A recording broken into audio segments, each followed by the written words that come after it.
Okay, so you just picked up Loop Hero and you need some direction on how to get started. Well, you're in the right place. We're gonna talk about interface stuff you might have missed. We're gonna talk about equipment. We're gonna talk about the best camp building order. We're gonna talk about loop and enemy pacing, and we'll even include some basic card combinations and card management towards the end. We'll start with really basic tips and we'll get more advanced as the video goes on, but we're gonna move fast, so I'm gonna need your full attention. I encourage you to stay until the end because I think I have a tip that you haven't heard anywhere else. This is the day meter. You'll heal a bit when every new day starts, and if you have a bunch of meadows or blooming meadows down, you'll heal more. Most of the enemy tiles you place will spawn new enemies based on this timer. The bar underneath this is the boss bar. You fill this bar by playing cards. Once it's full, a boss spawns on your campsite tile, and he's gonna be really, really difficult. Once you unlock the gymnasium, an experience bar will appear under your health bar that will fill as you defeat enemies and give you abilities when you level up. The numbers on your equipment correspond to your equipment's level. Just like the number of likes and subscribes I get corresponds to my self-esteem. You tend to get equipment that is approximately the same level as the loop number you're on. Level 1 on loop 1, level 2 on loop 2, etc. If your equipment is 1 to 2 levels behind your loop number, you're probably going to struggle to defeat enemies on your loop. The colors around the equipment corresponds to the number of stats it provides. Gray boost 1, blue boost 2, yellow 3, and orange 4. As a rule of thumb, more stats at the same level is an improvement, but you're going to want to start looking at this closely, especially when you get more advanced at the game. For example, losing an item that does damage in exchange for an equivalent one that gives you defense and health, that makes sense for a warrior, but it doesn't make as much sense for the rogue class. Ultimately, your big and overarching goal for Loop Hero is to get stronger until you can take on the bosses. But there are several smaller steps you'll need to take to get to and through the bosses. There are 2 things you need to defeat a boss. A, get stronger through collecting resources to build new camp buildings and get new stuff.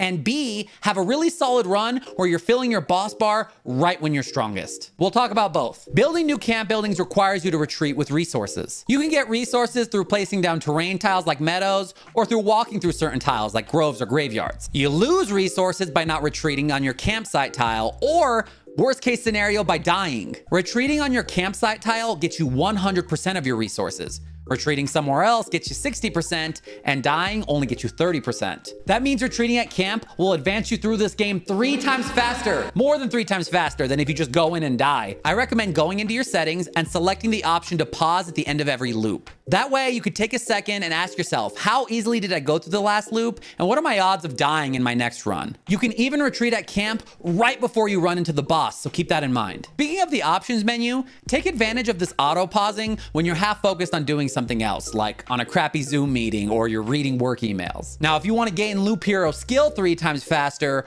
or you want to throw something crappy on in the background while you're reading your work emails, come check me out at twitch.tv/Dr. Drew. Once you get enough resources, you'll be able to unlock new buildings, which come with new cards and new skills. I recommend building in this order: campfire, herbalist hut, field kitchen, smithy, gymnasium, supply depot, intel center, forest. The refuge and crypt buildings unlock the rogue and necromancer classes, but the forest card honestly makes those classes so much better. But if you're getting bored or curious, go ahead and unlock those classes, but make sure you finish the gymnasium first. The gymnasium is actually really key to getting stronger, so try not to delay it by too much. Okay, let's talk about the loop expedition itself. Let's start by saying you don't actually have to play all your cards. In fact, playing too many cards in loops 6 through 10 can trigger your boss fight a little too early. In terms of pacing, you want to give yourself a lot of enemies and a lot of encounters early, while taking out some of the more dangerous buildings with the Oblivion card later on. If you can, try to space out your enemy encounters to allow your hero to regenerate some of his health in between battles. Placing enemy tiles directly next to each other or overlapping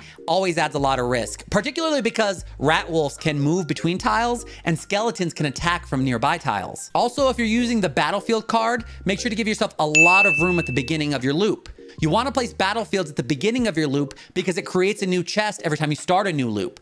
But if you overlap battlefields, it's going to create some pretty tough enemies that you probably can't handle at the beginning of the game. You can place villages and wheat fields in between some of your enemy tiles to give your guy a chance to heal up between encounters.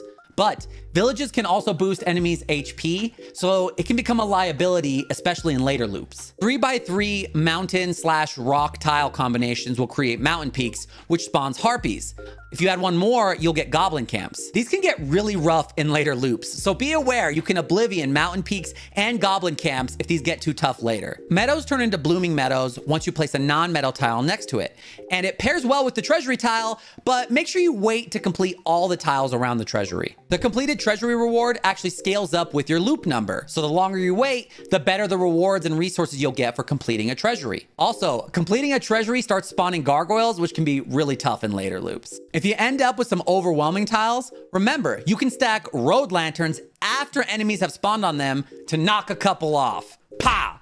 Ah! Spider, goblin. Keep managing your boss bar so that if you find yourself with equipment way ahead of your loop level, you can spawn the boss and take him down. Man, I'm really feeling this motion today. I'm really feeling it. Keep in mind, the first boss does spawn some tiles nearby, near your campsite, that help him out. So if you save an oblivion, or if you drop your own tiles near your campsite, you can prevent those tiles from spawning. Oh yeah, I owe you a special tip. If you have a smartphone, make sure you download the Steam Link app. That way, you can keep playing on your phone and play on the toilet and essentially loop while you poop. Thanks for watching, and I'll see you next time.